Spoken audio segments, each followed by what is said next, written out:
For decades, we've kicked the can down the road. We've pushed the costs of climate change onto future generations, onto other countries, and onto nature itself.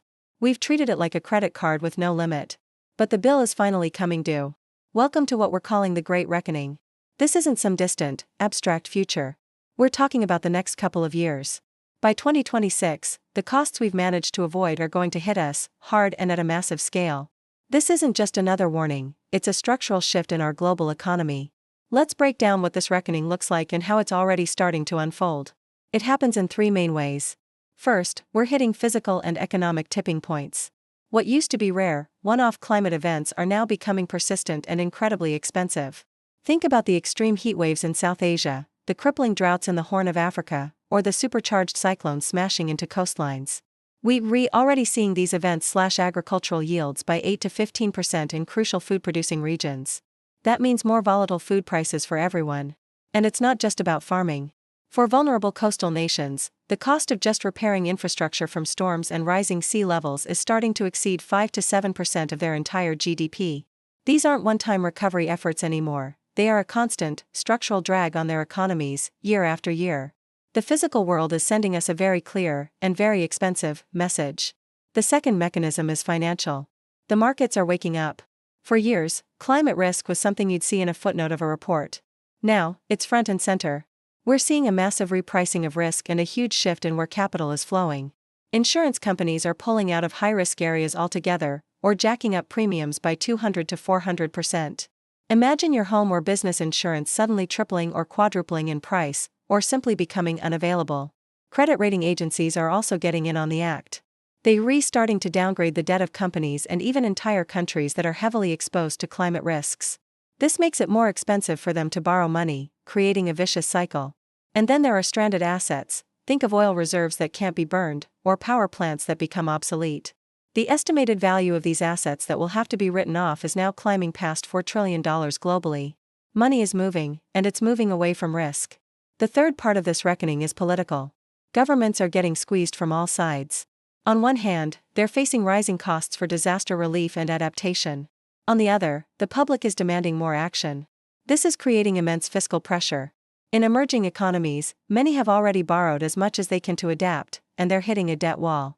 In advanced economies, we're seeing growing tensions between regions that depend on carbon-intensive industries and those pushing for a net-zero future. It's a political tightrope walk. And international cooperation is fraying. The much-talked-about Loss and Damage Fund, meant to help developing nations cope with climate impacts, remains severely underfunded. This huge gap between promises and reality is eroding trust in global institutions at the very moment we need them most. The political will to deal with this is being tested like never before. So, this all sounds pretty grim, right? But here's the crucial part: the Great Reckoning is also a great opportunity. For organizations and leaders who see this shift coming, there's a chance to get ahead, to build resilience, and to find a competitive advantage. Waiting is no longer an option. The time to act is right now. So what can you, your business, or your organization actually do? Here are 4 practical, immediate steps to take. First, conduct a climate cost internalization audit. This sounds complex, but the idea is simple. You need to know exactly where you are vulnerable. Map out your physical assets, your supply chains, and your key markets. Overlay that map with credible, scientific climate hazard data. Model the potential costs, not just the direct damage from a flood, but the indirect costs from supply chain disruptions or productivity losses. Do this for different warming scenarios. This isn't just a risk management exercise, it's a core strategic necessity. Put these findings directly in front of your board. Let me give you a real-world example from 2026. A major consumer goods company did this audit and identified $1.8 billion of exposure in facilities located in flood-prone areas. Because they identified this early, they were able to start relocating key operations. This single move is projected to cut their potential losses by a massive 68%. That's the power of looking ahead. Second, reprice your capital and insurance exposure. You need to stress test your balance sheet. What happens if your insurance premiums really do go up by 300%? What if the cost of borrowing increases because of a credit downgrade? Don't wait for it to happen, model it now. Actively start shifting your financing. Move 20 to 30% of it towards green bonds or resilience-linked loans, which often come with better terms. And make it a rule, every new investment proposal must include a detailed climate risk disclosure. Here's another case study. A utility company saw the writing on the wall. They proactively shifted 40% of their capital expenditure into hardening their electrical grid against extreme weather. As a result, they avoided a credit downgrade that would have increased their borrowing costs significantly, saving them millions. Third, diversify your geographic and supply chain exposure. We live in a deeply interconnected world, but that can be a weakness. Audit your dependencies. Are you reliant on a single country for critical materials like lithium, cobalt, or nickel? That's a huge risk. Start securing long-term agreements with multiple suppliers. Invest in recycling partnerships to create a more circular supply chain. Set an aggressive target to shift 30 to 40% of your exposure away from politically or environmentally high-risk zones.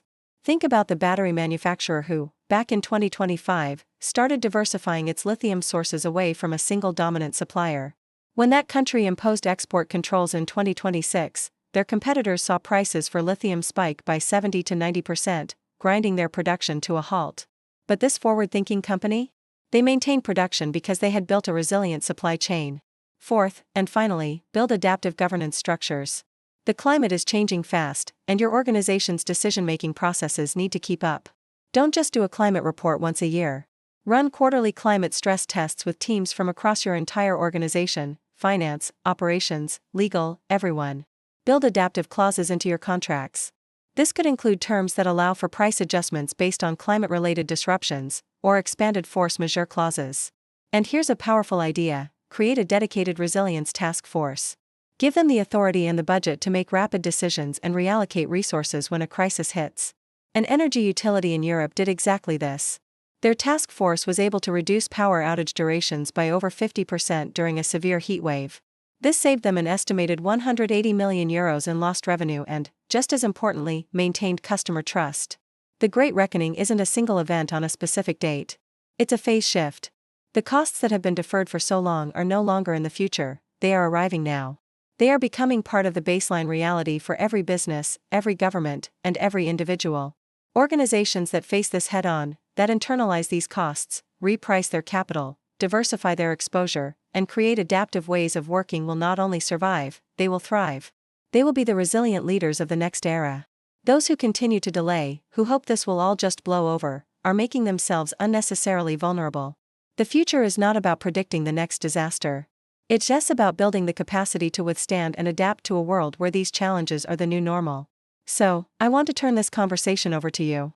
Have you seen this kind of climate cost internalization happening in your industry? What steps are being taken, or what roadblocks are you seeing? Share your experiences and insights in the comments below. The most valuable discussions come from sharing practical knowledge. Thanks for watching. If you appreciate this kind of clear analysis on the major transitions shaping our world, make sure to subscribe for more.